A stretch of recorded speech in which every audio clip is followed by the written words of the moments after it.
नमस्कार दोस्तों। एक बार एक जवान आदमी बुद्ध के पास आया और बोला, आप मुझे ऐसी शिक्षा दें कि मैं आपके दिए हुए ज्ञान को आसान भाषा में समझ सकूं। बुद्ध ने उस आदमी से पूछा, क्या तुम्हारा कोई बेटा है?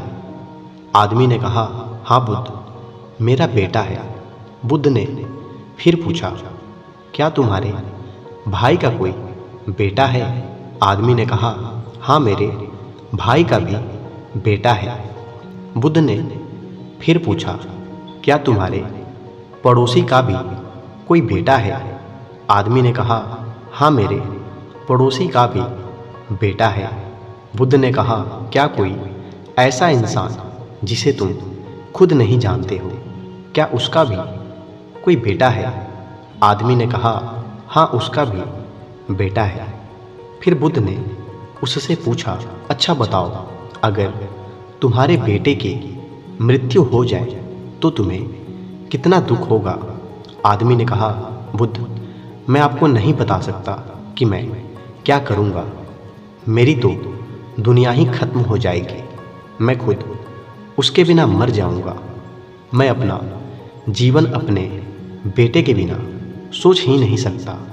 बुद्ध ने आगे पूछा, अगर तुम्हारे भाई के बेटे की मृत्यु हो जाए तो तुम्हें कितना दुख होगा? आदमी ने कहा, मुझे बहुत दुख होगा, लेकिन उतना नहीं जितना मेरे खुद के बेटे के मरने पर होगा। बुद्ध ने आगे फिर पूछा कि अगर तुम्हारे पड़ोसी के बेटे की मृत्यु हो जाए तब तुम्हें कितना दुख होगा? आदमी ने कहा, मुझे तब भी दुख होगा, लेकिन मेरे भाई के बेटे की मृत्यु से कम होगा। भगवान बुद्ध ने फिर आगे पूछा, अगर उस अनजान व्यक्ति के बेटे की मृत्यु हो जाए जिसे तुम जानते तक नहीं थे, तब तुम्हें कितना दुख होगा? उस जवान आदमी ने कहा, तब मुझे बिल्कुल दुख नहीं होगा, क्योंकि मैं तो उसे जानता तक नहीं हूँ।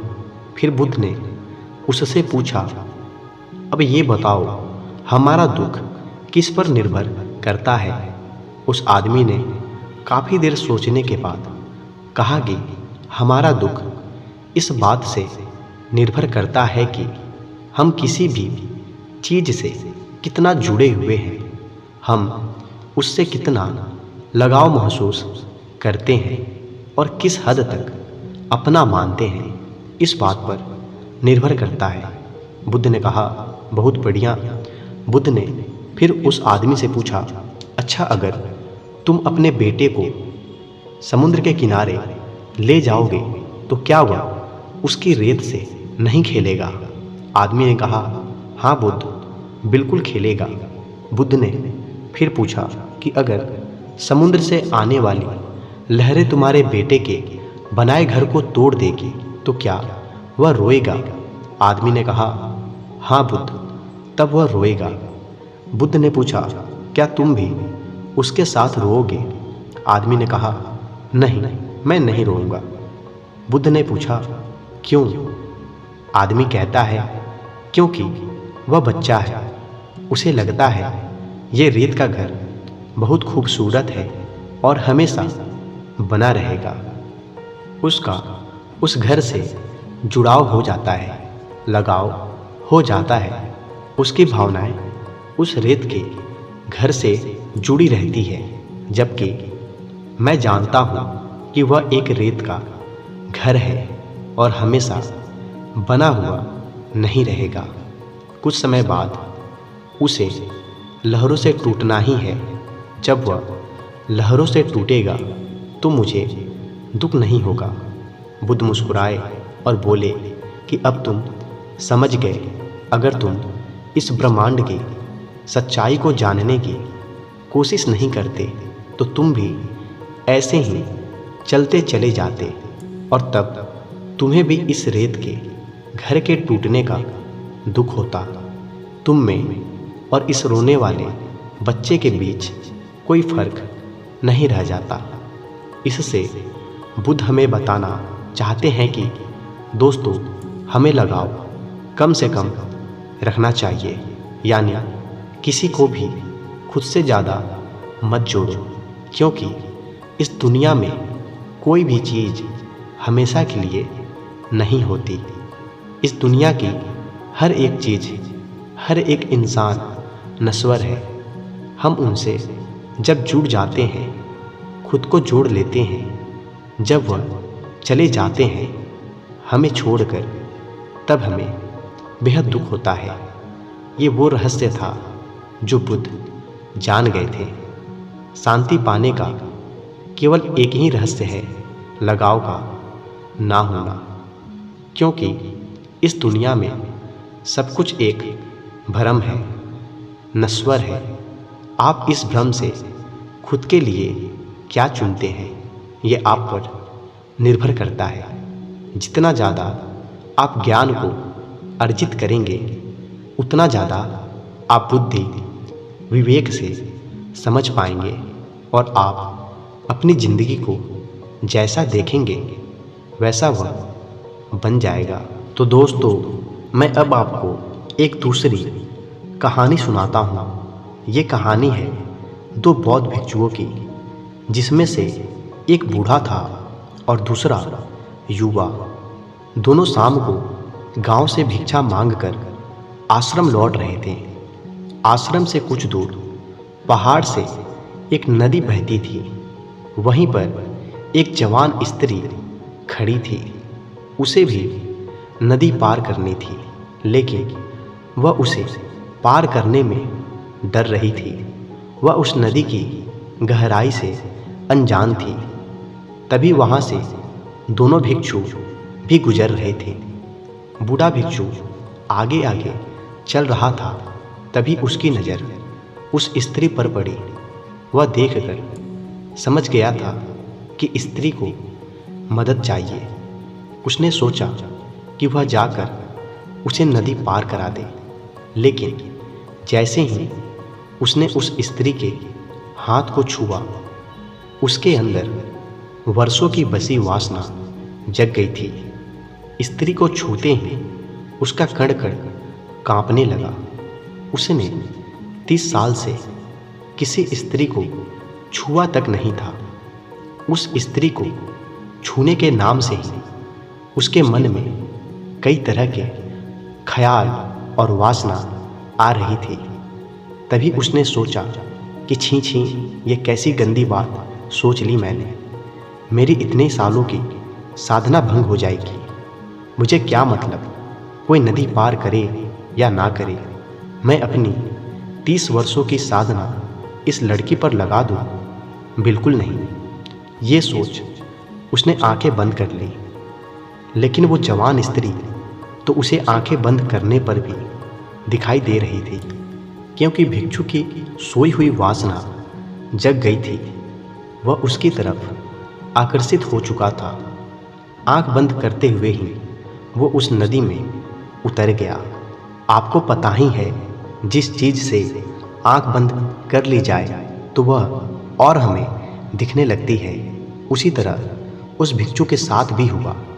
उसे वह स्त्री अप्सरा की भांति दिखने लगी, क्योंकि उसने आंखें बंद कर ली थी। उसे इस स्त्री का ही सपना दिख रहा था। वह स्त्री उसे आकर्षित कर रही थी। उसका एक मन कहता है कि ये तो गलत बात है कि किसी ज़रूरतमंद की सहायता करनी चाहिए। वहीं उसका दूसरा मन कहता था कि ये बस मन का भ्रम है, तुम खुद को धोखा दे रहे हो, तुम उसे छूना चाहते हो, जो कि गलत है। हम साधु का जीवन अलग होता है। साधुओं के लिए स्त्रियां केवल एक समस्या है। नदी के घाट पर उस साधु का मन अशांत रहता है और वह 2 हिस्सों में बट जाता है। एक तरफ उसका मन उसे उस लड़की की तरफ आकर्षित करता है, वहीं दूसरी तरफ उससे दूर जाने की सलाह देता है। उस लड़की को जो वहाँ खड़ी है, उसे कुछ पता नहीं होता कि उस साधु के मन में क्या चल रहा है और क्या नहीं। वह तो मदद के इंतज़ार में किसी का इंतज़ार कर रही है ताकि कोई उसे नदी पार करा दे। बूढ़ा भिक्षु आगे निकल जाता है। तभी उसे ख्याल आता है कि उसका साथी पीछे छूट गया है। कहीं वह उस स्त्री को नदी पार कराने की भूल ना कर दे। वह तुरंत वापस जाता है, ये सोच के कि मैं पहले ही उसे सचेत कर देता हूँ। लेकिन जब वह वहाँ पहुँचता है तब तक देर हो चुकी होती है।